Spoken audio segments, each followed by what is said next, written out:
ಕಟ್ಟು ವಿಶ್ವವಿದ್ಯಾಲಯ ಮಾಡಬೇಕು ಅಂತ ಬೇಡಿಕೆ ಇಟ್ಟಿದ್ದಾರೆ. ಅದನ್ನು ಪರಿಶೀಲನೆ ಮಾಡಿ the government will take A decision. Metro ದರ ಏರಿಕೆ ಬಗ್ಗೆ ಬಹಳ ಜಟಾಪಟಿ ನಡೀತಾ ಇದೆ. ಮೆಟ್ರೋ ದರ ನಿಗದಿ ಮಾಡೋರು ಯಾರು? ನಾನು ಚೇರ್ಮನ್. ಚೇರ್ಮನ್ ಯಾರು? ಕೇಂದ್ರ ಸರ್ಕಾರದಿಂದ ನೇಮಕ ಆಗಿರ್ತಕ್ಕಂಥವ್ರು ಚೇರ್ಮನ್ ಆಗಿರ್ತಾರೆ, ಅವರು ಮಾಡೋದು. ತೇಜಸ್ವಿ ಸೂರ್ಯ ಅವನು ಬೇಡದಂತ ಹೇಳಿದಾನೆ, ಗೊತ್ತಿಲ್ಲ ನನಗೆ, ಇನ್ನೂ ನಾವು ಅನೌನ್ಸ್ ಮಾಡಿರಲಿಲ್ಲ. ಇಂಡಿಯಾ ಯುಎಸ್ ಡೀಲ್ ಬಗ್ಗೆ ಟ್ವೀಟ್ ಮಾಡಿದ್ರಿ ಸರ್, ಅದ್ರ ಬಗ್ಗೆ ಟ್ವೀಟ್ ನಮಗೆ ಅನ್ಯಾಯ ಆಗ್ತದೆ, ನಮ್ಮ ರೈತರಿಗೆ ಅನ್ಯಾಯ ಆಗ್ತದೆ ಅಂತಕ್ಕಂಥದ್ದು ನಾನು ಟ್ವೀಟ್ ಮಾಡಿದ್ದೀನಿ.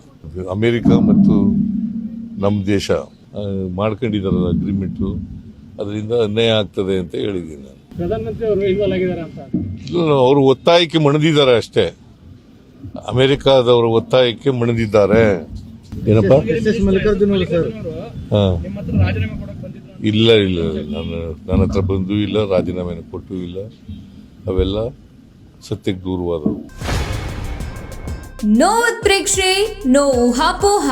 ತಾಜಾ ಸುದ್ದಿ ನಿಖರ ಮಾಹಿತಿಗೆ ಬ್ರೌಸ್ ಮಾಡಿ ವಿಜಯವಾಣಿ.net. QR ಕೋಡ್ ಸ್ಕ್ಯಾನ್ ಮಾಡಿ ಆಪ್ ಡೌನ್ಲೋಡ್ ಮಾಡಿಕೊಳ್ಳಿ.